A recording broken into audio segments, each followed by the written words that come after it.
राम नारायण श्रीपते वासुदेवान्वितं श्रीनिधे अच्युतानंत हे भागवतं द्वारकानायकं द्रौपदी रक्षकम् राक्षसोभिता सीतया शोभितो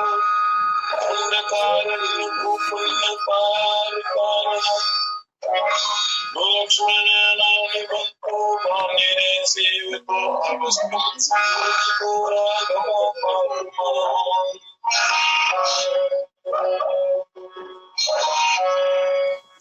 धेनुकारिष्टिनो अनिष्टो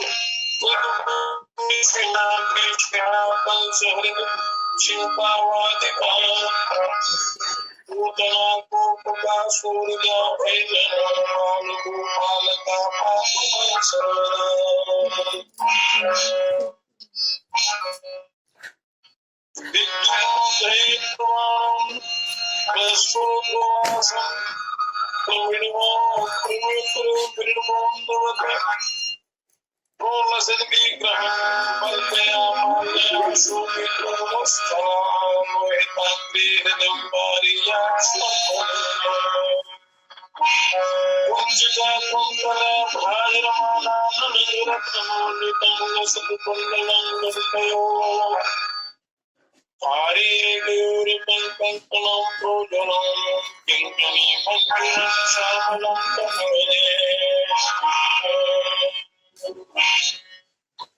अच्युतषष्ठगंजा पठेदिष्टं ब्रह्मेता प्रत्यहं पुरुषा सर्वप्रियम् कृत्यभाषं गुरुकृत्यदेव शब्दं तस्य वशो हरिर्जायते सत्वम्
कृष्ण शांता सर्वदा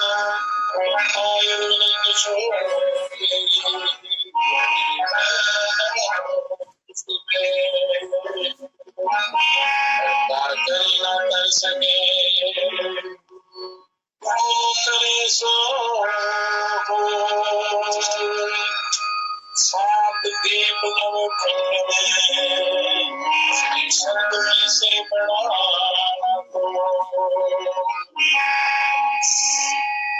ग्रंथ पंच सब जगत के बात बतावत दया हृदय मन में दया तब से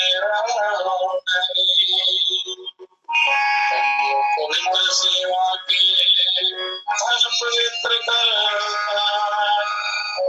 मन पवित्र हरि कर पवित्र हरि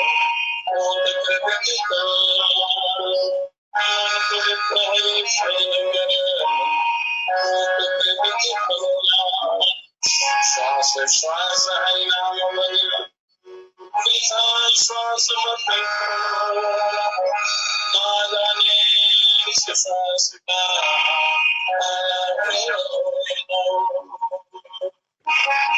ना जाने इस श्वास का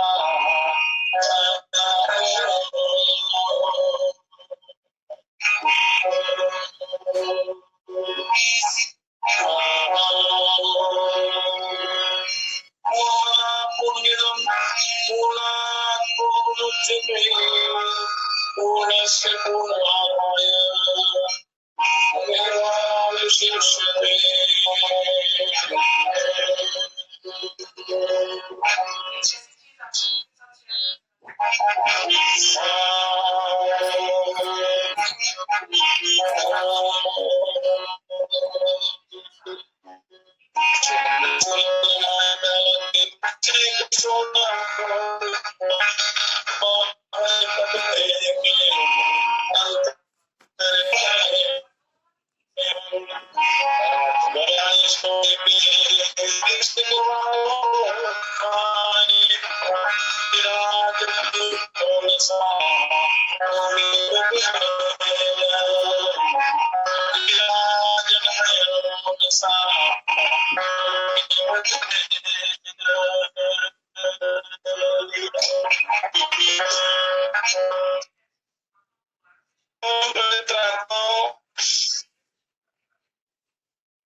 योग तत्वोपनिषद की कथा हुई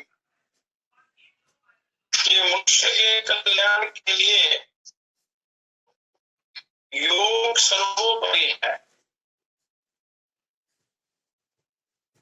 और यदि इस मनुष्य जन्म में मनुष्य योग साधन से वंचित रह जाता है तो फिर करोड़ों जन्मों का सफर इसको तय करना पड़ता है, करता है। आज योग का क्या महत्व है इसका वर्णन करते हैं। ये योग तत्वोपनिषद कृष्ण यजुर्वेद से संबद्ध है। इसमें योग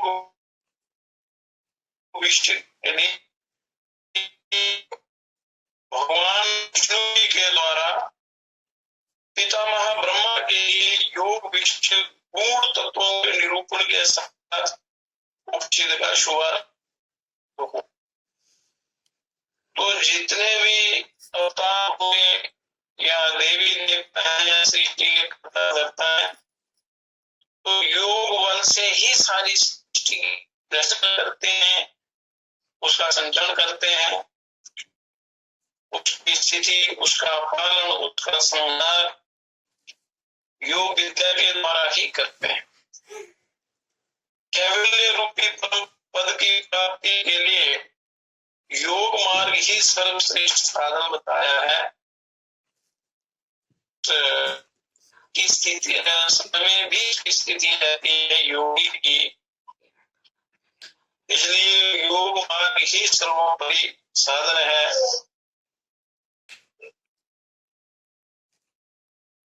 तो योग वास्तव में है क्या, इसका वर्णन गणेश किया हुआ है। गणेश गीता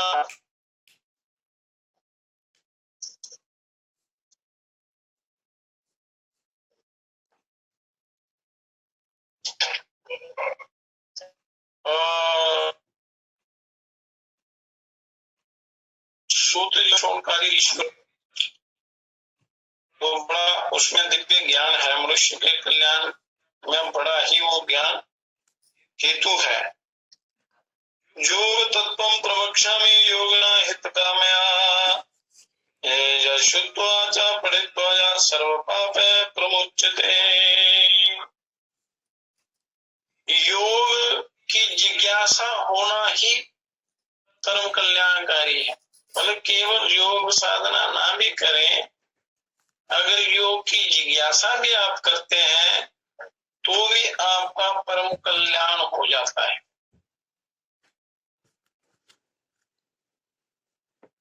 केवल योग की चर्चा सुनने से भी मनुष्य का कल्याण होता है, मतलब ईश्वर प्राप्ति का मार्ग खुल जाता है। गीतोपनिषद कहते हैं इसको, और इसमें योग का वर्णन है। योग तत्व उपनिषद भी इसका नाम है। अष्टादश प्राणोक्त अमृतम प्राशितम त्वया तो अति सरस्वत्वात्म्य अमृतम उत्तमम्। सूत जी बोले कि हे प्रभु, आपने अष्टादश पुराणों के सार रूप अमृत का मुझे पान कराया है, परंतु अब उससे भी अधिक रसीले उत्तम अमृत का पान कराने की मेरी इच्छा है। तो सर्वोत्तम अमृत कौन सा है? सबसे उत्तम रसीला अमृत वो योगामृत है। योगा अमृतमयो भूता पुमाणम ब्रह्मामृतम यदा योगामृतम महाभागा तन्मे करुणया वद।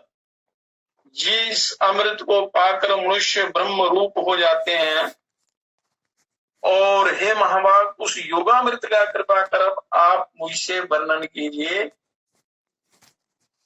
उस अमृत रूपी योग का ज्ञान दीजिए। अब व्यास जी सूत जी को बताते हैं, अथं गीता प्रवक्ष्यामि योग मार्ग प्रकाशिनी मम नियुक्ता पृच्छते सूतरागे गजमुखे लिया। व्यास जी बोले कि हे सूत जी, योग मार्ग को प्रकाशित करने वाली गीता का तुमसे वर्णन करता हूं, जिसको राजा बरेली के पूछने पर संपूर्ण विघ्नों के नाशक गणेश जी ने कहा। गणेश जी ने भी योग मार्ग का उपदेश राजा बरेली को दिया था पूछने पर। मतलब कोई प्रश्न पूछता है तो तभी उसका उत्तर देना हो। जिसके अंदर जिज्ञासा होती है वो प्रश्न करता है। जिज्ञासा भाव लेकर, जिज्ञासु बनकर अगर प्रश्न पूछता है तो उसका उत्तर देना चाहिए। अगर कोई अहंकारवश या उपहास के लिए कोई प्रश्न करता है तो उसका कभी भी उत्तर नहीं देना चाहिए। उत्तर हमेशा जिज्ञासु को ही दिया जाता है। या परीक्षा के भाव से पूछता है वो जिज्ञासु हो ही नहीं सकता, वो ज्ञान का अधिकारी होता ही नहीं। इसलिए जानकार व्यक्ति को किसको क्या उत्तर देना है, क्या सिखाना क्या नहीं, किसके योग्य वो है, तो उसकी योग्यता के अनुसार उसको ज्ञान देना होता है।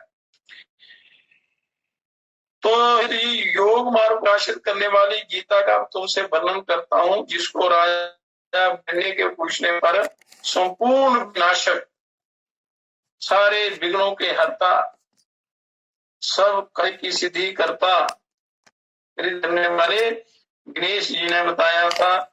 विघ्नेश्वर महाबाहो सर्व विद्या विशारदा सर्वशास्त्र शास्त्रार्थ तत्वज्ञ योगम वैभवमर्हसि। राजा बरेली बोले कि हे विघ्नेश्वर, हे महाभुज, हे सर्व विद्याओं के पंडित, बुद्धि दाता, विघ्नहर्ता गणेश जी, हे संपूर्ण शास्त्रों के तत्वों को जानने वाले प्रभु, आप मुझसे योग मार्ग का वर्णन कीजिए। योग किसको कहते हैं? योग का मूल उद्देश्य क्या है, मूल तत्व क्या है, ये गणेश जी राजा वीरेण्य को बता रहे हैं। उसके माध्यम से संपूर्ण सृष्टि का कल्याण करने के लिए ये विज्ञान दिया जाता है। सम्यक व्यवस्थिता राजनम मति अस्ते अनुग्रहण मम श्रीनु गीता प्रवक्ष्यामि योगामृतमयी नृप। श्री गजानन बोले कि हे राजन, मेरी कृपा से तुम्हारी बुद्धि निर्मल और पवित्र हो जाए और स्थिर हो गई है, और सुनो, मैं योगामृत से परिपूर्ण इस ज्ञान को तुमसे कहता हूं। ना योग योग मित्यार बाहुर योगो योगो ना चा श्रेया ना योगो विषय योगो ना चा मात्रादि विस्तथा। योग इस शब्द का ही अर्थ योग नहीं है। लक्ष्मी की प्राप्ति होना योग नहीं है, विषय सुख की प्राप्ति होना योग नहीं है, और इंद्रिय संपन्न होने का नाम भी योग नहीं है। योगामृत बड़ा गूढ़ रहस्य है। और योगो या पितृ मात्रा देरना योगो नराधिपा यो योगो बंधु पुत्रार्धेष्टाष्ट भूति भी सह। हे राजन, माता पिता के मिलने का नाम योग नहीं है, 8 प्रकार की सिद्धि और बंधु पुत्रादि की प्राप्ति का नाम भी योग नहीं है। नासा योगा स्त्रिया योगो यज्ञ अद्भुत रूपया राज्य योग न योगो अत्यंत रूपवती स्त्री की प्राप्ति होने का नाम योग नहीं है, और राज्य की प्राप्ति तथा हाथी घोड़े की प्राप्ति का नाम भी योग नहीं है। योग की महिमा बहुत अपार है, अनंत है। उसकी महिमा का आगे वर्णन करेंगे। योगो नरेंद्र पद्यापि योगो योगार्थिना प्रिया योगा सत्यलोक से नासा योगो मतो मम। इंद्र पद की प्राप्ति होने का नाम भी योग नहीं है। योग द्वारा प्रिय सिद्धि की अथवा सत्य लोक की प्राप्ति को भी मैं योग नहीं मानता। और शैव से योगो नो योगो वैष्णव से पदस्य जाना योगो भूपम सूर्यत्म चंद्रत्म न कुबेरता। कि राजन शिव पद की प्राप्ति होना, वैष्णव पद की प्राप्ति, सूर्य चंद्र और कुबेर के पद की प्राप्ति होने का नाम भी योग नहीं है।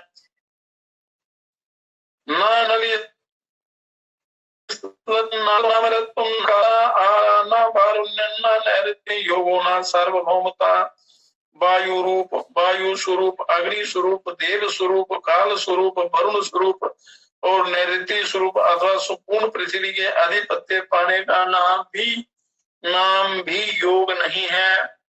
योग नाना विदो भूप जुंजति ज्ञानी नास्ततम भवंती वित्रिषा लोके चिताहारा विते रसा। हे राजन, योग अनेक प्रकार का है, परंतु यथार्थ योग वही है जिसको पाकर ज्ञानी लोग विषयों को जीतकर ब्रह्मचर्य पूर्वक संसार से विरक्त हो जाते हैं, उसका नाम योग है। ऐसे तो योग अनेक प्रकार के हैं, परंतु जिसको पाकर ज्ञानी लोग विषयों से छुटकारा पाते हैं, विषयों को जीत लेते हैं, इन विकारों पर विजय प्राप्त कर लेते हैं, उनको जीतकर ब्रह्मचर्य पूर्वक संसार से विरक्त हो जाते हैं, वही असली योग है। तो पावयन्त्या अखिलं लोकानं वशीकृत यज्ञत्रयः कारुण्य पूर्ण हृदया बोधयन्। ज्ञानी लोग तीनों लोकों को वश में करके संपूर्ण जगत को पवित्र करते हैं। उनका हृदय दया से पूर्ण होता है और वह सत्पात्रों को ज्ञान भी प्रदान करते हैं। ज्ञान सत्पात्र को ही दिया जाता है, दान भी सत्पात्र को ही दिया जाता है। इसलिए सत्पात्र बनना चाहिए, सुपात्र बनना चाहिए मनुष्य को, तब ज्ञान की प्राप्ति होती है। जीवन मुक्त हृदय मग्ना परमानंद रूपणे निमीलयाक्षिणी पश्यन्ता परम ब्रह्म हृदय स्थितम्। वह जीवन मुक्त होकर परमानंद रूपी सरोवर में मग्न रहते हैं योगी लोग, और नेत्र मूंद कर अपने हृदय में स्थित पर ब्रह्म का दर्शन करते हैं। नेत्र मूंद कर हृदय में ध्यान करते हैं, शांभवी मुद्रा से ध्यान करते हैं, उन्मुनी मुद्रा से ध्यान करते हैं, या सिद्ध योग विद्या के द्वारा उसका चिंतन करते हैं। और ध्यायन्त्या परम ब्रह्मं चिते योग वशीकृते भूतानि स्वात्मना तुल्यं सर्वाणि गण्यन्ति ते। के योग के वशीभूत किए, योग द्वारा वशीभूत किए हुए अपने चित्त में परम ब्रह्म का ध्यान करते हुए वे संपूर्ण प्राणियों को अपने समान समझते हैं, मर्यादा में रहते हैं।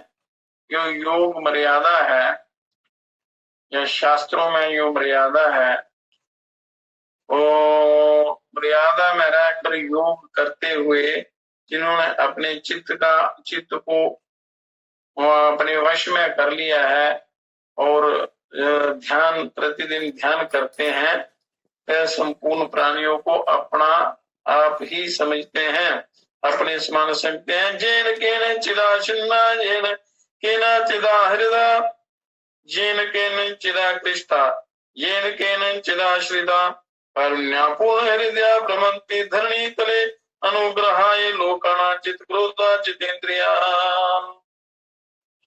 कहीं किसी प्रकार से स्वयं को छिपाए हुए और कहीं किसी से प्रताड़ित, कहीं किसी से बुलाए गए और कहीं किसी से आश्रित होकर दयापूर्ण हृदय से क्रोध को जीते हुए जितेंद्रिय व योगी लोगों पर अनुग्रह करने के लिए ही पृथ्वी पर विचरते हैं, तो सबका भला करते हैं बिना किसी स्वार्थ के। ये योगी लोग, जो लोग सिद्ध लोग हैं, वो सिद्ध योग के द्वारा, सिद्ध योग विद्या के द्वारा सारी समस्त प्राणियों का कल्याण करते हैं। देहे मात्र वृतो नृपा समालोष्टाश्च कांचना एतादृशा महावाक्या स्वचक्षुर्गोचरा प्रिया तमिदानीमेहं वक्ष्ये शृणु योगमनुत्तमं श्रुत्वं मुच्यते यन्तु पापे गो भवसागरात्। हे प्रिय राजन, वह केवल देह मात्र को ही धारण करने वाले, मिट्टी पत्थर तथा स्वर्ण में समान दृष्टि रखने वाले, उनके लिए समस्त पदार्थ एक बराबर हैं। इस प्रकार के महाभाग पुरुष जिस योग के द्वारा दृष्टि गोचर हो जाते हैं, उस श्रेष्ठ योग को मैं तुमसे अब कहता हूँ, योग जिससे परम कल्याण होता है। सुनो, जिसके श्रवण करने से प्राणी पापों से और भव सागर से मुक्त हो जाता है, वही असली योग है। शिवे विष्णु चा शक्तो चा सूर्य मयि नराधिपा या भेद बुद्धि योगा सा समयोग्यो मतो मम सम्यक योगो मतो मम। कि हे राजन, शिव विष्णु शक्ति सूर्य और मुझ में जो अभेद बुद्धि रूप योग है, उसी को मैं यथार्थ योग मानता हूँ, असली योग मानता हूँ। मैं अपनी लीला से अनेक वेश धारण करता हुआ इस जगत की उत्पत्ति, पालन और संहार करता हूँ। अहमेव जग जगत्यात् स्मृतात् सृजामि पालयामि च कृत्वा नाना विधं वेषं संहरामि स्वलीलया। अहमेव महाविष्णुर् अहमेव सदाशिव अहमेव महाशक्तिर अहमेव आर्यामा प्रिया। हे प्रिय, मैं ही महाविष्णु, मैं ही सदाशिव, मैं ही महाशक्ति और मैं ही सूर्य हूँ। अहमेको निरानाथो जगता पंचविधा पुरा अज्ञान नाम नाना जानन्ति जगत कारणम। एकमात्र मैं ही मनुष्यों का स्वामी हूँ। विष्णु, शिव, शक्ति, सूर्य तथा गणेश, इन पांचों प्रकार से मैं पूर्व काल में पैदा हुआ हूँ और मैं जगत के कारण का भी कारण हूँ और मुझको अज्ञानी लोग नहीं जानते हैं। हे राजन, तुम ध्यान देकर सुनो। मुतो अग्निरापो धरणी मत आकाश मारुतौ ब्रह्मा विष्णु रुद्र लोकपाला दिशो दशा वसवो मुन्यो गावो मनवा पशु अपि च सरिता सागरा यक्षा वृक्षा पक्षी गणा अपि तथा एक वेशनी स्वर्गा नागा सप्त बनानि च मनुष्याः पर्वताः साध्याः सिद्धा रक्षो गणा सदा।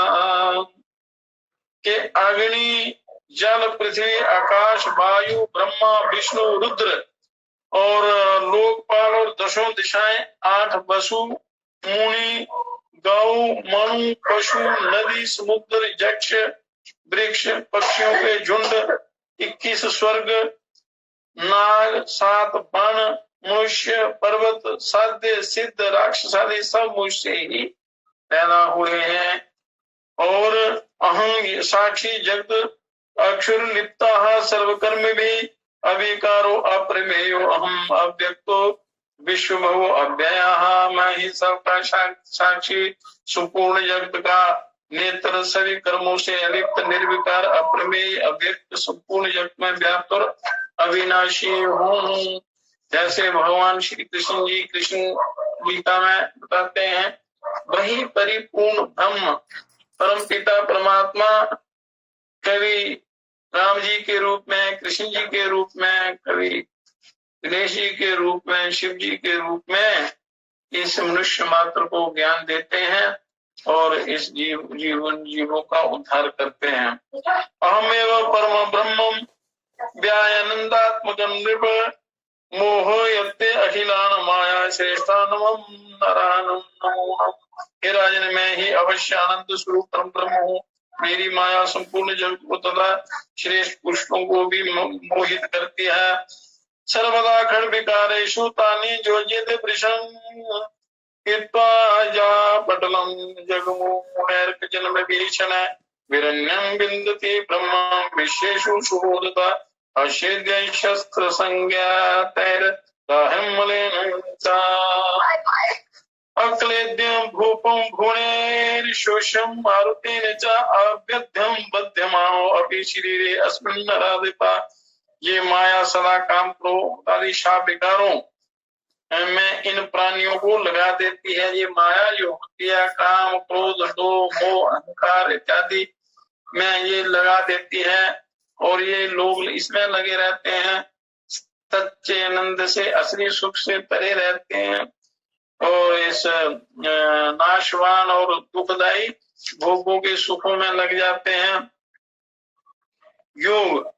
योग से जब शनय शनय अनेक जन्म के माया के कपाट दूर हो जाते हैं। योग साधना से अनेक जन्मों के माया के जो मल हैं या बंधन हैं वो दूर हो जाते हैं और मोक्ष के द्वार खुल जाते हैं। तब ये प्राणी विषयों से जागकर और उनसे विरक्त होकर ब्रह्म को जानता है। उसको जानने की जिज्ञासा उसके मन में जागृत होती है और वो ये प्रयत्न करके वो उनको प्राप्त कर लेता है। जो ब्रह्म शस्त्र समूहों से कट नहीं सकता और अग्नि से दग्ध नहीं हो सकता और जगत से जल से गल नहीं सकता, पवन से सूख नहीं सकता। हे राजन, जो इस शरीर के नष्ट होने पर भी नष्ट नहीं होता है, उस तत्व को मनुष्य जान लेता है। वेद त्रयी में वेयामिमा पुष्पिता वाचम प्रशंसति श्रुतिरितामं त्रयीबादरता मूढ़ास्ततो अन्यं मन्वते अपिना। वेद त्रयी में ऋग वेद यजुर्वेद सामवेद में श्रद्धा रखने वाले, केवल कर्म करने वाले मूढ़ लोग श्रुति में कही हुई फल प्रतिपादक वाणी की ही प्रशंसा करते हैं, दूसरी बात को स्वीकार नहीं करते हैं। केवल यो फल वाला है कि इसके करने से ये फल होता है, उसके करने से ये फल होता है, उसकी प्रशंसा ही करते हैं जिसमें इसका अपना स्वार्थ होता है। परंतु जो असली बात है, जो ज्ञान की बात है, जो कल्याण की बात है या जो करने योग्य है, उसको स्वीकार नहीं करते, उससे बचते हैं। कुर्वन्ति सततं कर्मं जन्म मृत्यु फलप्रदं स्वर्गेश ऐश्वर्या ध्वस्त चेतना भोग बुद्धिया। इसी कारण वह जन्म और मृत्यु के फल को देने वाले कर्मों को सदा करते रहते हैं। मतलब असली जो ज्ञान का या कल्याण का रास्ता है उसको अपनाते नहीं, उसको भूल जाते हैं और जो कर्म चक्र में मृत्यु और जन्म के चक्र में डालने वाले जो कर्म हैं उनमें लगे रहते हैं और वह स्वर्ग के ऐश्वर्य के भोगों में ही लगे रहते हैं और उन भोग बुद्धि वालों की चेतना नष्ट हो जाती है। जिनकी भोग बुद्धि होती है या जिनके अंदर वासना होती है तो वो उसकी चेतना जो है नष्ट हो जाती है, उसको ज्ञान नहीं रहता, होश नहीं रहता, वो विश्व में मतवाला हो जाता है और अपने असली मार्ग को, असली रास्ते को भूल जाता है। और संपादयन्ति ये भूपम स्वात्मना निज बंधनम संसार चक्रं जुंजति जड़ा कर्म परानरा। कि मैं राजन में स्वयं ही अपने निमित्त, वह स्वयं ही अपने निमित्त बंधन बनाते हैं और मूल और कर्मपरायण मनुष्य संसार चक्र में पड़े रहते हैं। फिर कहते हैं जो कुछ हो रहा है प्रभु की इच्छा से हो रहा है, प्रभु की इच्छा से अच्छा भी होता है, प्रभु की इच्छा से आपको जन्म मिला है, आपको स्वतंत्रता प्रदान की है कर्म करने की, तो यो भी आपके लिए बंधन है, कर्म फल के भोग हैं, वो आपके द्वारा ही बनाए हुए हैं। और परमात्मा केवल उनकी व्यवस्था करते हैं कि आप जो कर्म करते हैं अच्छा या बुरा, उसका फल देने में वो परमात्मा ही समर्थ है। फल मनुष्य के हाथ में नहीं है, केवल कर्म करने का अधिकार आपके हाथ में। कुछ लोग कहते हैं कि हम पाप करते हैं तो परमात्मा ही करवाता है, ऐसा नहीं है कि आपके कर्म ही आपका प्रारब्ध, आपका भाग्य बनते हैं। आपके अच्छे या बुरे फल देने वाले आपके ही कर्म है, और अपने लिए ही मनुष्य बंधन बनाता है। परमात्मा कोई बंधन नहीं बनाते, वो मुक्त होने के लिए आपको ये शरीर देते हैं। मूढ़ और कर्म परायण मनुष्य संसार चक्कर में पड़े रहते हैं। जब तक ज्ञान नहीं होता तब तक कल्याण नहीं होता। यस्य यद विहितं कर्मं तत्कर्तव्यं मदर्पणं ततो अस्य कर्म बीजन्नानाम उच्चिनं चारुमहांकुरा। जिनके लिए जो कर्म विधान है वह कर्म मुझे अर्पण कर देना चाहिए, तभी इन प्राणियों के कर्म रूप बीजों के महान अंकुर नष्ट हो सकते हैं।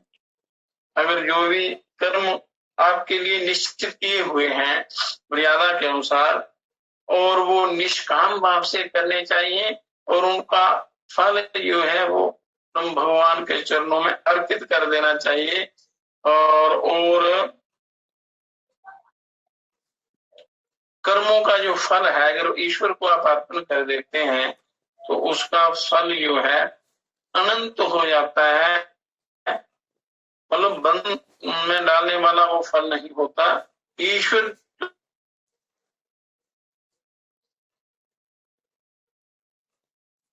कल्याण की बात होती है, उसको परमात्मा करते हैं। चित्त शुद्धिश्च महिति विज्ञान साधिका भवेत् विज्ञानेन ही विज्ञातम परम ब्रह्म मुनीश्वर है। मनुष्य तो जीवन की एक तो कमाई करने में भी पूरा सारा जीवन लगा देते हैं, फिर जो कमाते हैं तो वो ईंट पत्थरों में लगा देते हैं, दिन रात के बड़े सुंदर सुंदर भवन उनको सजाने में लगे रहते हैं जिनका कोई महत्व नहीं। तो जीवन की सारी कमाई उधर लगा देते हैं, भजन रूपी कमाई करते नहीं। धन जो कमाते हैं वो भी विश्व भोगों में लगा देते हैं, और अंत में इनको माया मिली न राम, उस दुविधा में ना माया मिलती है ना राम मिलते हैं ना कल्याण होता है, ऐसे ही जीवन बर्बाद हो जाता है। अब कहते हैं कि चित्त की शुद्धि ही विज्ञान की प्राप्ति में प्रधान साधन होती है। आपके हृदय की शुद्धि, चित्त की शुद्धि, इसलिए चित्त शुद्धि का उपाय करना चाहिए, साधन करना चाहिए, क्योंकि अंतःकरण जब तक आपका नहीं होगा तब तक आपका कल्याण नहीं हो सकता। और विज्ञान के द्वारा ही ऋषियों ने परम ब्रह्म को जाना है। इस विज्ञान के द्वारा ही ऋषि मुनियों ने ईश्वर का साक्षात्कार किया है और बाकी जीव प्राणियों के लिए रास्ता सुगम बनाया है ईश्वर प्राप्ति का।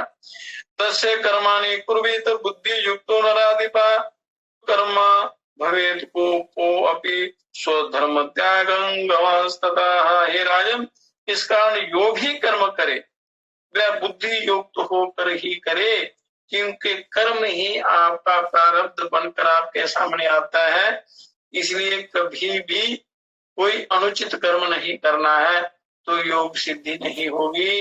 आपका ये चक्कर आने जाने का, जन्म मरण का चक्कर छूटेगा नहीं।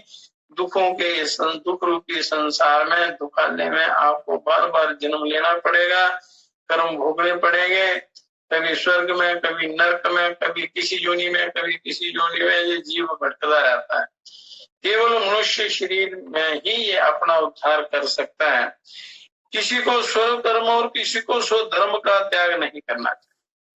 किसी भी परिस्थिति में स्वकर्म जो आपका कर्म शास्त्रों में निश्चित किया हुआ है आपके लिए, और स्वधर्म का जो आपका परम धर्म है, स्वाभाविक धर्म है, उसका त्याग नहीं करना चाहिए, आत्मा को जानने का प्रयत्न करना चाहिए।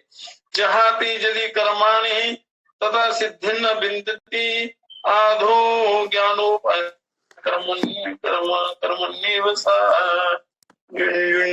युज्यते। यदि कोई कर्म का त्याग करेगा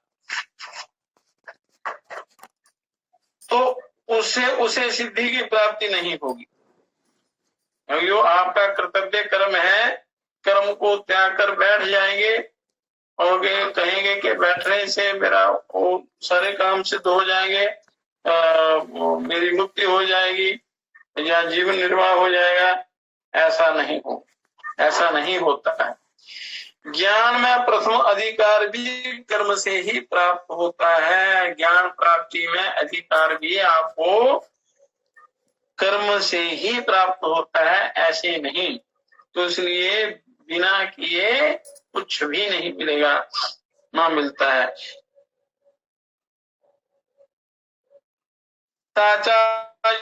समाख्या तो अमृतत्वाय ही कल्पते। कर्म से शुद्ध हृदय होकर साधक वेद बुद्धि को प्राप्त करता है। कर्म से शुद्धि होती है, पवित्रता होती है। फिर मनुष्य अभेद बुद्धि को प्राप्त करता है, निर्मल बुद्धि को, पवित्र बुद्धि को, योग बुद्धि को प्राप्त करता है। उसी का नाम योग है, जिससे प्राणी अमर हो जाता है। तो इसलिए कर्म आपका पवित्र होना चाहिए, कर्म योग पूर्ण सिद्ध होना चाहिए। योग मन्यम प्रवक्षामि श्रीणु भूपो तदुत्तमं पाशो पुत्रे तथा मित्रे शत्रु बंधु सुहृजने बहिर्दृष्ट्या च सम्या हृदयस्थायो लोक ये कुमानम सुखे दुखे तथा हर्षे हर्षे भी तो समोवेद। हिराजन में दूसरा उत्तम योग कहता हूँ। एक योग ये हो गया, पहला योग वर्णन किया। अब दूसरा उत्तम योग कहता हूँ, तो उसे भी सुनो। पशु मित्र पुत्र शत्रु बंधु और प्रियजन में समान दृष्टि करनी चाहिए और बाहर भीतर एक सी दृष्टि रखते हुए सुख दुख क्रोध हर्ष, सुख दुख क्रोध हर्ष भय, इनमें समान रहना चाहिए, समता रहनी चाहिए। तो किसी प्रकार की अशांति नहीं होती, चित्त शांत हो जाता है, मन परमात्मा में लग जाता है। रोगाप्तो चैव भोगाप्तो वा जय विजय चाह श्रेय योगे च योगे च लाभ लाभे वृतावपि।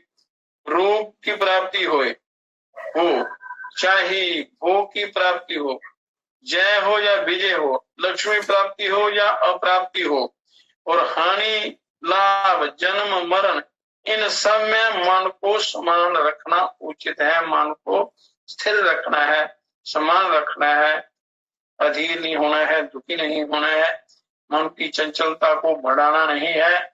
जैसे दीपक की लौ स्थिर रहती है वायु रहित स्थान में, जब दीपक जलाते हैं तो जो उसकी लौ जलती है बिल्कुल स्थिर रहती है, बिना हिले डुले, एक रस एक रूप स्थित प्रज्ञ रहती है, स्थित प्रज्ञ वाली स्थिति होती है। ऐसा भाव, ऐसा मन रखना चाहिए। सोमा वस्तु जातेषु पश्यंत्र बहि स्थितम, सुख में न सुखी दुख में न दुखी, समान एक जैसी स्थिति में रहना। सूर्य सोमे जले बहि शिवे शक्तो तथा निले द्विजे हृदय महानद्या तीर्थे क्षेत्रे अग्नाश्ने विष्णु च सर्वदेशेषु तथा यक्षोर्गेषु च गंधर्वेषु मनुष्येषु तथा तीर्थर्यग भवेषु च सततं माहि या पश्येत् सोऽयं योग विदुच्यते।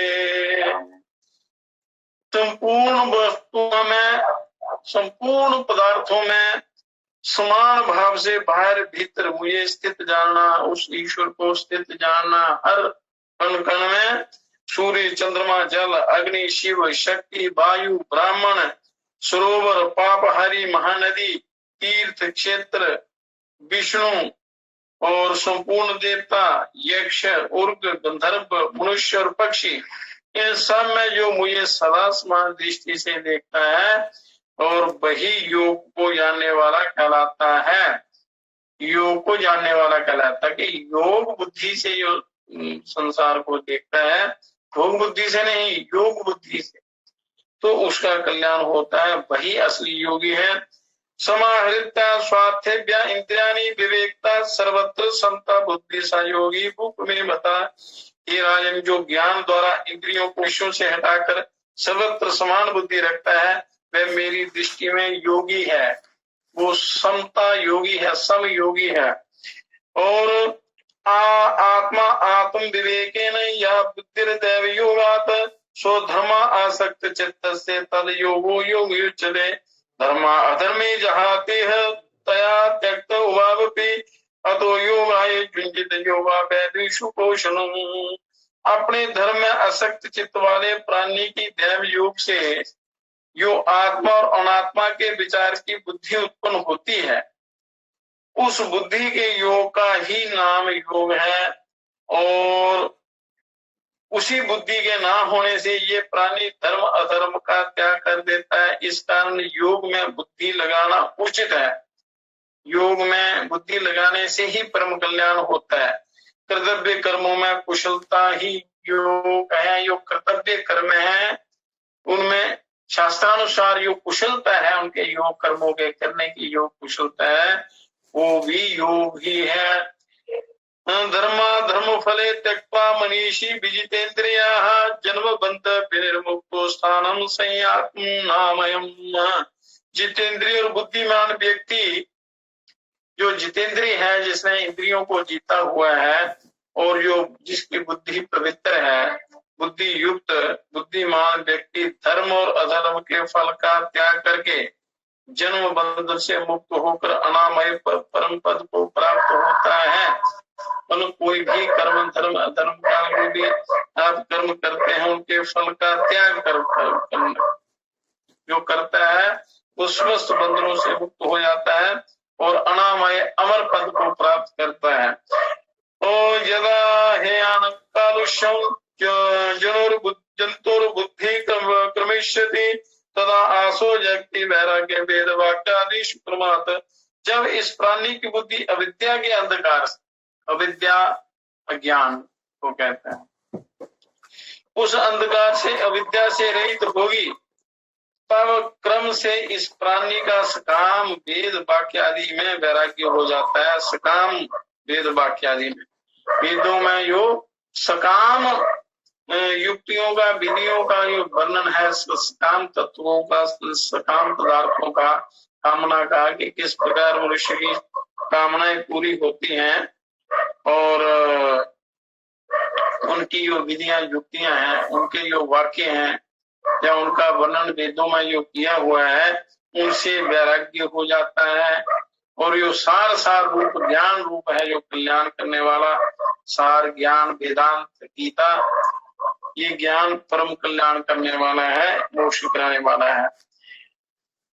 त्रयी विप्रतिपन्नस्य स्थानोत्तम यास्यते यदा परात्मंचल बुद्धि सदासो योगमाप्नुयात्।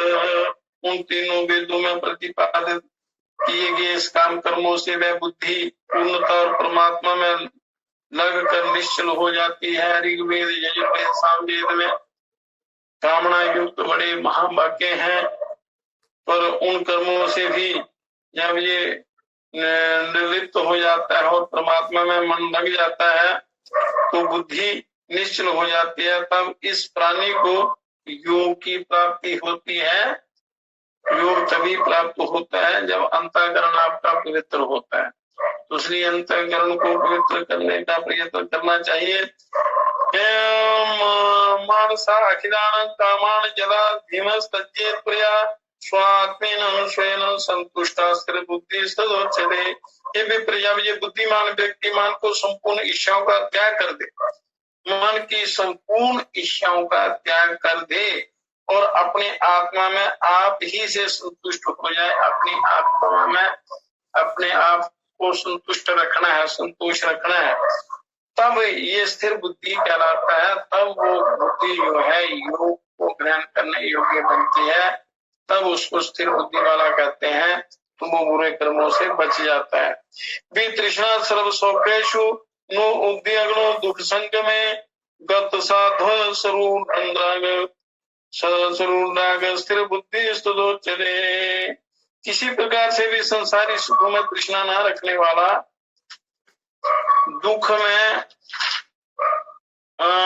अनुद्विग्न, भय, क्रोध और राग से रहित व्यक्ति ही स्थिर बुद्धि कहा जाता है, जिसकी बुद्धि इन दोषों में नहीं है, न राग में है, न द्वेष में है।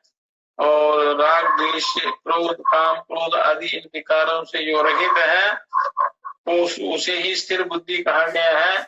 और स्थिर बुद्धि वाला ही योग की प्राप्ति कर सकता है और दूसरा नहीं। यथायंकमंथो अंगानि संकोचति सर्वथा विषयेभ्यः तथा खाने संकर्षे उद्योग तत्परा। जिस प्रकार से कछुआ सबों से अपने अंगों को सिकोड़ लेता है, कछुआ अपने अंगों को सिकोड़ लेता है, छुपा लेता है अपने अंगों को, इसी प्रकार से योगी को उचित है कि विषयों से इंद्रियों को समेट ले, कछुओं की तरह। जैसे कछुआ अपने इंद्रियों को समेट लेता है, उसी प्रकार मनुष्य को भी अपनी इंद्रियों को विषयों से अंतर्मुख कर देना चाहिए, अंदर की ओर इनका ध्यान ले जाना चाहिए, हृदय की तरफ युक्तियों द्वारा।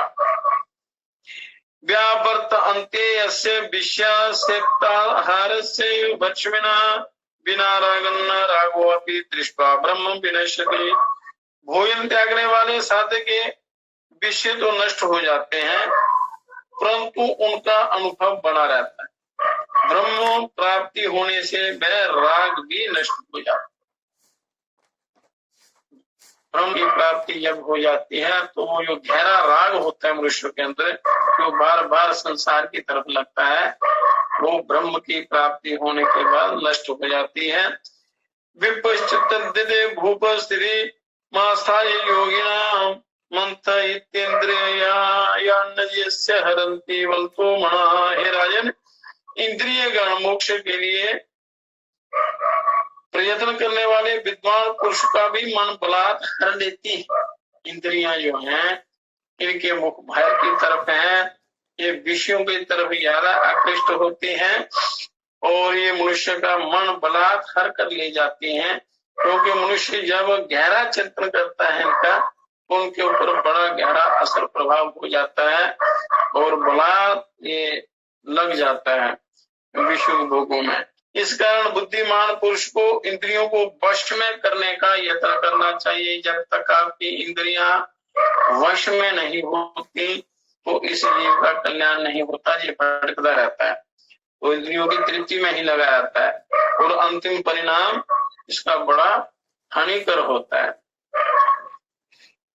युक्त स्थाने वशे कृत्वा सर्वदा मत्परो भवेत् संहितानि इंद्रियाणिह यस्यासो कृत धीर्मता। इंद्रियों को वश में करके योगी को सदा मेरे परायण होना चाहिए। इंद्रियों को वश में करके उस प्रभु का चिंतन ध्यान करना चाहिए और जिसकी इंद्रियां वश में हो गई हैं उसी को स्थित प्रज्ञ कहते हैं। इंद्रियां जिसकी वश है वही स्थित प्रज्ञ कहलाता है। विषयों का चिंतन करने वाले पुरुष को उनमें अनुराग हो जाता है। जो विषय भोगों का, पदार्थों का, संसार के वैभवों का ध्यान करता है, उसमें उनका अनुराग हो जाता है और आसक्ति से कामना होती है। अनुराग कहते हैं आसक्ति को, आसक्ति से कामना होती है और उसी से क्रोध की उत्पत्ति होती है। चिंतयानस्य विषयाणं संगस्तेषुपजायते कामा संजायते तस्मात् ततः क्रोधो अभिवर्धते। कामना से क्रोध की उत्पत्ति होती है, अनुराग होता है। विषयों का चिंतन करने से अनुराग होता है, अनुराग से कामना होती है और कामना से क्रोध की उत्पत्ति होती है। क्रोधात् ज्ञानान् संभूतिर् विभ्रमस्तु तथा स्मृते भ्रंशात् स्मृतेर् धीर्वस्तद ध्वंसासातो अपि नश्यति। क्रोध से अज्ञान की उत्पत्ति होती है और इससे स्मृति भ्रंश होता है और स्मृति भ्रंश से बुद्धि नष्ट हो जाती है और बुद्धि नष्ट होने से वह प्राणी भी नष्ट हो जाता है। जब बुद्धि मारी जाती है तो मनुष्य उल्टे कर्म करता है और उसका पतन हो जाता है। बिना देशंचा रागंचा गोचराणं जस्तु खेचरेत स्वाधीन हृदय पश्य संतोषं सा समृच्छते ही।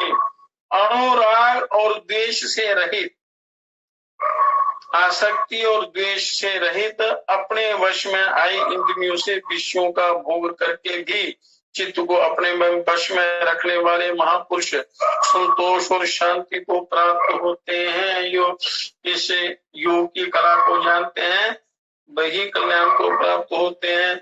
त्रिविदिस्यापि दुःखस्य संतोषे विलयो भवेत् प्रज्ञा संस्थिताय प्रसन्न हृदयो भवेत्। संतोष की प्राप्ति होने से तीनों प्रकार के दुख नष्ट हो जाते हैं। जब व्यक्ति संतोषी हो जाता है उसको किसी भी प्रकार का कोई दुख सता नहीं सकता। तो मनुष्य में संतोष ही नहीं, सृष्टि के सारे वैभव प्राप्त होने के बाद भी ये संतुष्ट नहीं होता है, और मिल जाए और मिल जाए, और तब तक ये शरीर भी चला जाता है, सारे भोग पदार्थ इंद्रिय रह जाते हैं, जीव का पतन हो जाता है। इसी प्रकार स्थित प्रज्ञा वाले योगी का मन प्रसन्न रहता है। जो योगी स्थित प्रज्ञ है उसका मन स्थिर रहता है। तो योग से स्थित प्रज्ञ ही योगी है। तो योग से मनुष्य अपना उद्धार और कल्याण कर सकता है। इसलिए मनुष्य को बिना प्रमाद आलस्य के जीवन बनाना चाहिए। आलस्य और प्रमाद और तंत्र का त्याग करके इस जीवन को योग में लगाना चाहिए।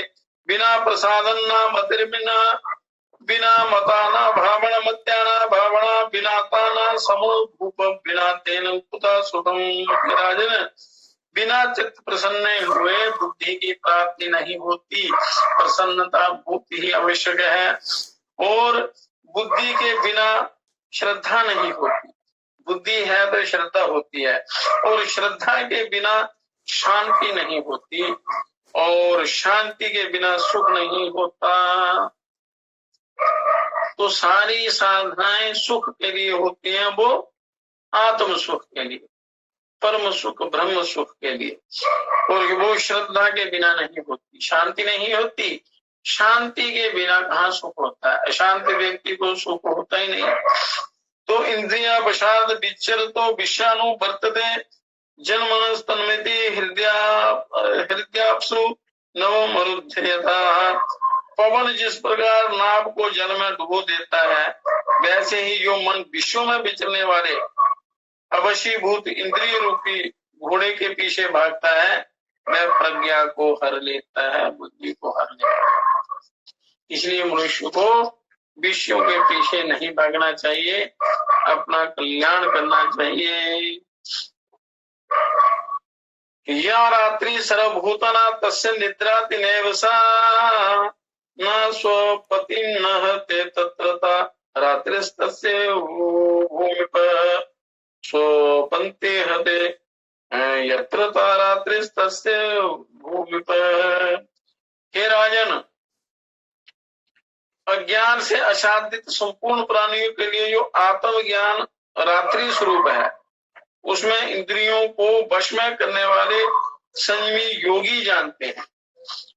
और संयम के बिना योग नहीं होता।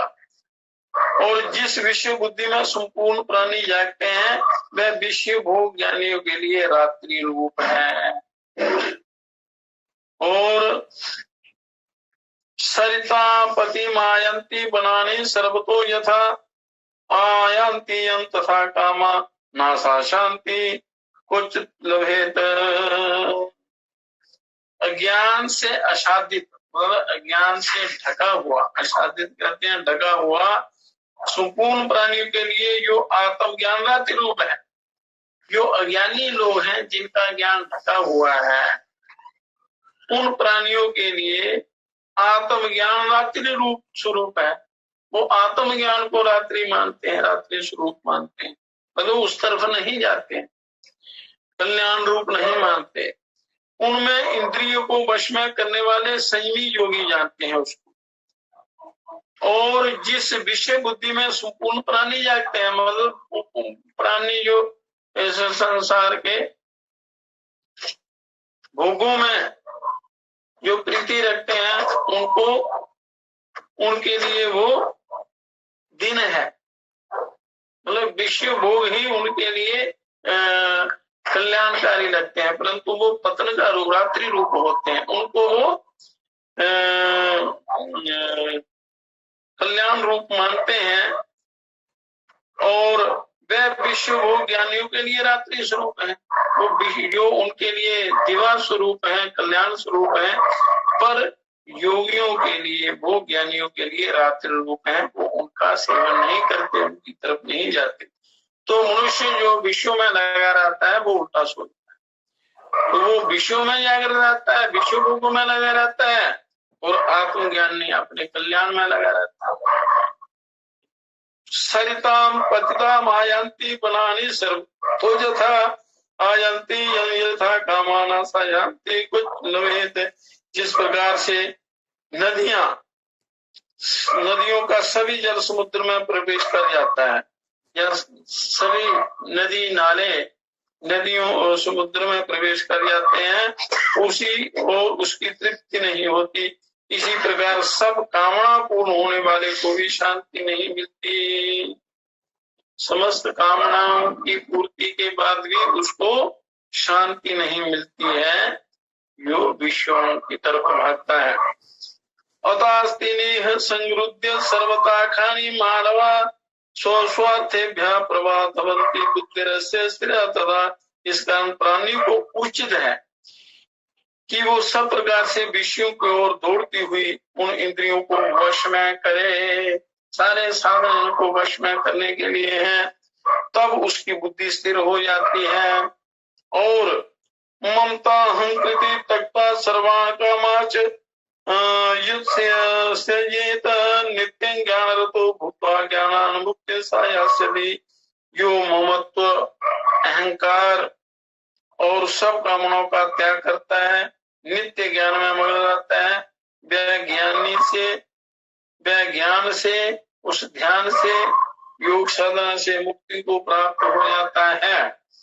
और हे राजन, एवं ब्रह्मदेव भूप योग बीजानाति देवता तुर्यम अवस्थ्यम प्राप्यामि जीवन मुक्ति प्रयास्यति। हे राजन, जो वृद्धावस्था को प्राप्त होकर भी दैव गति से इस ब्रह्म ज्ञान युक्त बुद्धि को प्राप्त हो जाता है, वह जीवन मुक्त हो जाता है। तो किसी भी समय जीवन मुक्ति प्राप्त हो सकती है, पर आपका वो सतत निरंतर ध्यान उसमें आत्म कल्याण की तरफ रहना चाहिए, तो इन जीवों का उद्धार होता है, कल्याण होता है।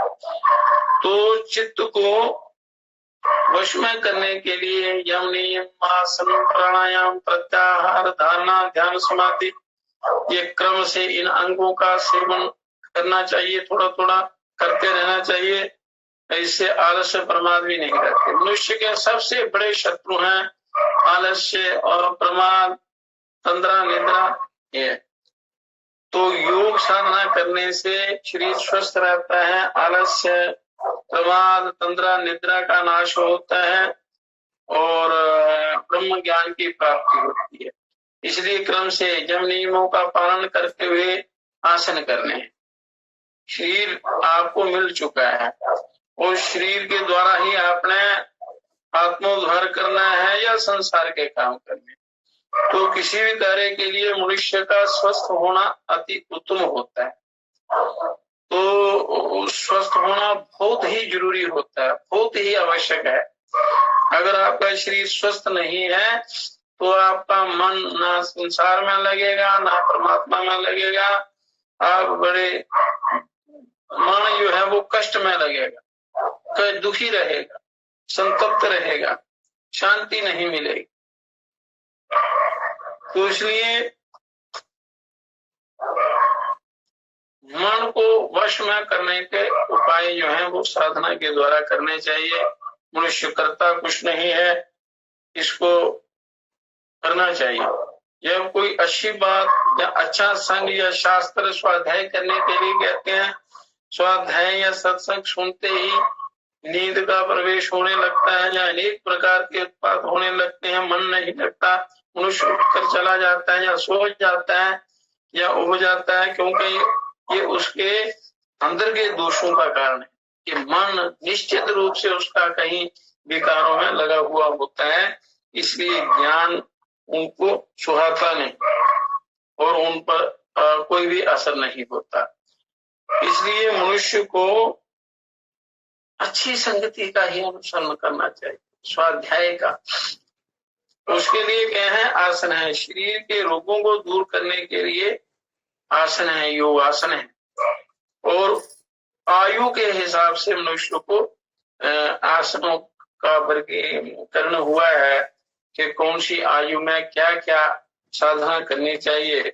साधना के द्वारा इस जीवन को पवित्र बनाना है, उन्नत बनाना है और कल्याण के योग्य बनाना है। तो उसके लिए कुछ आसन हैं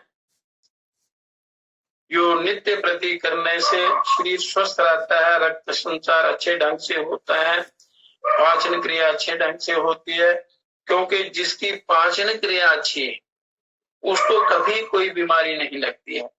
तो बीमारियां मनुष्य स्वयं लगाता है, क्योंकि अपने उस प्राकृतिक नियम को बिगाड़ देता है। अपने स्वास्थ्य को बिगाड़ने में मनुष्य का ही 100% हाथ है। मतलब 30% प्रकृति अपने ढंग से ठीक रखती है या शरीर अपने आप को ठीक रखने का प्रयत्न करता है और रखता है, पर 70% मनुष्य अपने आप को बिगाड़ने में योगदान करता है, बनाने में भी और बिगाड़ने में।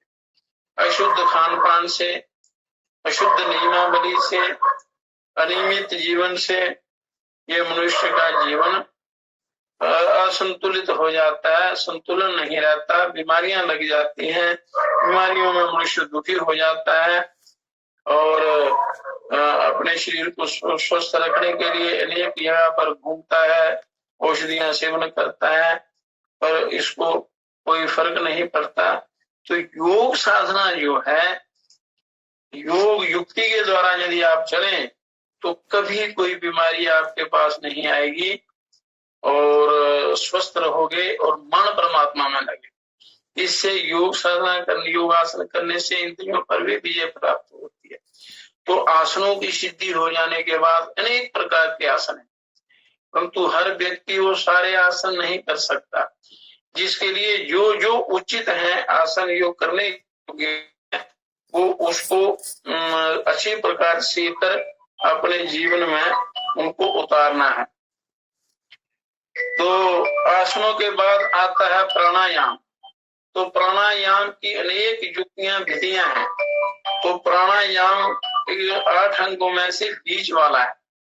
ये संसार के सुखों को भी देता है, शरीर की शुद्धि भी करता है, शरीर को स्वस्थ रखता है और पूर्व जन्म के कर्मों का भी उनको भी भस्म करता है, उनका भी निराकरण करता है और ये आत्मा को, इस जीव को उस परमात्मा की तरफ ले जाता है। आत्म साक्षात्कार भी होता है, समाधि भी इससे लगती है। कुंडलिनी जागृत करने में भी इसका बड़ा योगदान होता है। तो इसलिए प्राणायाम हर प्रकार से आदि देविक, आदि भौतिक, आध्यात्मिक तीनों प्रकार से प्राणायाम मनुष्य को परम लाभकारी है, लाभ देने वाला है, उत्तम कल्याण करने वाला है। तो प्राणायाम की अनेक युक्तियां हैं। तो अपने उस रोग भेद के अनुसार इन प्राणायामों को करना होता है। तो प्राणायाम से कई प्रकार के भयंकर रोग भी दूर होते हैं, चित्त वश में हो जाता है, इंद्रियों पर विजय प्राप्त होती है। तो प्राणायाम के बाद प्रत्याहार के इंद्रियों को जैसे कछुआ समेट लेता है अंदर, उसी प्रकार इंद्रियों को अपने अंदर की ओर इनकी गति करनी है। मन की गति को भी अंदर की तरफ, आत्मा की तरफ ले जाना है। तो उसको प्रत्याहार से भी परम शांति, परम कल्याण और योग की प्राप्ति में बड़ी सहायता मिलती है। और फिर धारणा, किसी विषय पर ध्यान करने की कोशिश करना, चेष्टा करना, उसका अभ्यास करना। तो धारणा से चित्त एकाग्र होता है। चित्त की एकाग्रता जब बढ़ जाती है तो ध्यान लगना शुरू हो जाता है।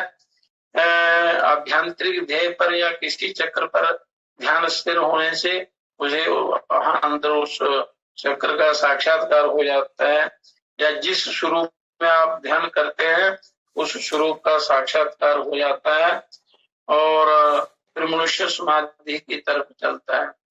तो ध्यान पक्का होने पर समाधि लाभ होता है, और समाधि से और ब्रह्म की प्राप्ति हो जाती है, ईश्वर का मिलन हो जाता है। तो इस प्रकार ये 8 अंग जो है धीरे धीरे आपने इनका अभ्यास करना है, सबका मिश्रित रूप से करना है। तो किसी योग्य गुरुओं से सीख कर ही आपने ये करना है। इन आसनों के साथ साथ, प्राणायाम के साथ साथ मुद्राएं भी हैं। जो व्यक्ति कठिन आसन नहीं कर सकता तो उनके लिए मुद्राएं हैं, प्राणायाम है, ध्यान है। किसी भी युक्ति के द्वारा वो अपना उद्धार कर सकता है, कल्याण कर सकता है। तो इस प्रकार मनुष्य को अच्छी प्रकार ये साधनाएं सीखकर अपने अभ्यास में लानी है, क्योंकि मनुष्य के पास समय बहुत कम है, जीवन बहुत थोड़ा है, तो बातों में ही चला जाता है, विषय विकारों में ही चला जाता है। तो इसलिए मनुष्य को दिव्य ज्ञान की प्राप्ति करके उस पर साधना शुरू कर देनी चाहिए, प्रारंभ कर देनी चाहिए। तो कल साधना के कुछ युक्तियां बताएंगे कि किस प्रकार आपने अपने आप को स्वस्थ रखना है, खाने का क्या विधान है, भोजन कैसे करना है, कौन सा भोजन करना है, किस प्रकार का भोजन करना है, आपके लिए उचित क्या है, और जल पीने का विधान है, ताकि आप निरोग रहें, स्वस्थ रहें और परमात्मा में आपका मन लगे, योग साधना के योग्य आपका शरीर बन जाए, ताकि उस परमात्मा का प्रकाश जब प्रकट होता है या उसका साक्षात्कार होता है तो उसके लिए मनुष्य के अंदर योग्यता होनी चाहिए उसको सहन करने की। तो इसलिए साधना के द्वारा उस योग्यता को आपने प्राप्त करना है। तो आज एक मुद्रा बताते हैं, क्योंकि लोगों के अशुद्ध खान पान से आजकल हृदय घात बड़ा जल्दी होता है, और हृदय घात से बचने के लिए जब भी इस वक्ष स्थल में, छाती में कोई दर्द महसूस हो, तो या हृदय में, शरीर में, नाभि से ऊपर या मूलाधार तक किसी भी अंग में दर्द हो, तो ये प्राण वायु मुद्रा, हृदय रोग मुद्रा कहते हैं। इससे और भी रोग दूर होते हैं। तर्जनी उंगली को अंगुष्ठ मूल में लगाकर, और अंगुष्ठ और मध्यमा और अनामिका उंगली के पोर जो है, जो ऊपर के, इनको आपस में इन तीनों को मिलाना है। ये तर्जनी नीचे और तीनों को मिला के बैठ जाना है। बैठकर ये मुद्रा करनी है, 10, 15, 20, 25 मिनट तक कर सकते हैं। थकने पर ये खोल देनी मुद्रा, फिर पुनः इसको करना, तो आधे घंटे तक इस मुद्रा को कर सकते हैं। तो पर जो दर्द महसूस हो या वायु विकार कहीं भी हो, तो वो तुरंत इससे राहत मिलती है। हृदय घात से मनुष्य बच जाता है, उसको अपना इलाज करने का मौका मिल जाता है। तो इस मुद्रा में जरूर आपने बैठना है। तो एक तो रक्तचाप नहीं बढ़ेगा, और कोलेस्ट्रॉल नहीं बढ़ेगा, और हृदय घात नहीं होगा। हृदय की जो नलियां हैं वो साफ हो जाती हैं, रक्त अच्छे ढंग से संचार करता है इस शरीर में। और इन मुद्राओं का और खाने पीने का भी ध्यान रखना है। भोजन करते समय कभी पानी नहीं पीना चाहिए, पानी पास में रख लेना, और जब ज्यादा कहीं जरूरत हो तो 1-2 घूंट ले सकते हैं। पर भोजन के 1.5 घंटे बाद, 1 या 1.5 घंटे के बाद जल लेना है, हल्का कोसा जल ग्रहण करना है। और प्रातः काल शैया त्याग करते ही आपने हल्का कोसा पानी पीना है। कम से कम 1 गिलास तो पीना चाहिए, और ज्यादा पी सके तो अच्छी बात है। और फिर शौच स्नान करने के बाद भी, स्नान करने के 5 मिनट बाद 1 गिलास हल्का पानी, हल्का कोसा, हल्का गर्म पानी वो पी लेना है। तो कभी भी आपको लकवा नहीं होगा, हृदयघात नहीं होगा, पाचन क्रिया अच्छी होगी, कभी भी एसिड आपके नहीं बनेगा और अल्सर नहीं होगा आपको, और अजीर्ण रोग नहीं होगा। पानी से ही आप अपने आप को स्वस्थ रख सकते हैं, पानी पीने की युक्ति से। फिर भोजन करने से पहले कोई आधा घंटा पहले 20 मिनट से 30 मिनट के बीच का समय होना चाहिए। पहले भोजन से आधा घंटा पहले अगर पानी पी लें, उसके बाद भोजन करें, तो भी आपका भोजन जो है सुपाच्य होगी। और फिर 1.5 घंटे बाद पानी, खाने के 1.5 घंटे बाद पानी आपने पीना है, घंटे, 1.5 घंटे, 2 घंटे बाद, और उससे ज्यादा लेट भी नहीं करना है, क्योंकि पानी पीने का समय होता है, उचित समय पर उचित काम आपने करना है, तो कभी भी आप बीमार नहीं। फिर रात्रि को सोते समय भी आपने 1 गिलास हल्का गर्म पानी पीना है। तो रात्रि को जो सोए रात्रि को अटैक होता है, हृदयघात होता है, वो आपको कभी नहीं होगा। और हल्का प्रातः सायं दोनों समय योगासन, कुछ प्राणायाम, और हर मनुष्य की प्रकृति अलग अलग होती है, तो उसके लिए अलग अलग विधान होते हैं। तो अपनी प्रकृति को अच्छी प्रकार जानकर अपनी जो इस शरीर की जो आपकी कथा है, या जो भी आपके विकार हैं शरीर के अंदर, उनको अच्छी प्रकार जानकर फिर आपने अपना ये नियम बनाना है। और फिर खाने का भी नियम होता है, सोने का भी नियम है, तो साधना करने का भी तरीका है। यदि युक्ति से आप चलेंगे तो ये जीवन आपका परम पवित्र बनेगा। और फिर एक त्रिफला आता है, हरड़, बेहड़ा, आंवला। अगर अपना बनाया हुआ हो तो अच्छी बात है, नहीं तो कहीं से भी लेकर त्रिफले का प्रयोग आपको प्रतिदिन करना है। तो उसकी करने की भी युक्ति है, कभी कोई बीमारी नहीं होगी आप, और योग सिद्धि बड़ी जल्दी मिलती है। तो बड़ी युक्तियां हैं, इनका वर्णन कल करेंगे। हे परम पिता, हे विश्व पिता, हे राष्ट्र पिता, हे जगदाधार, हे करुणामय दीन दयालो, पूर्ण गुरु है अपरंपार, हे महेश अब श्री प्रतिपाल, हमें दीजिए योग विचार, मानवता के प्रेरक बनकर नाथ करे सुखमय संसार। हे परम पिता, हे विश्व पिता, हे राष्ट्र पिता, हे जगदाधार।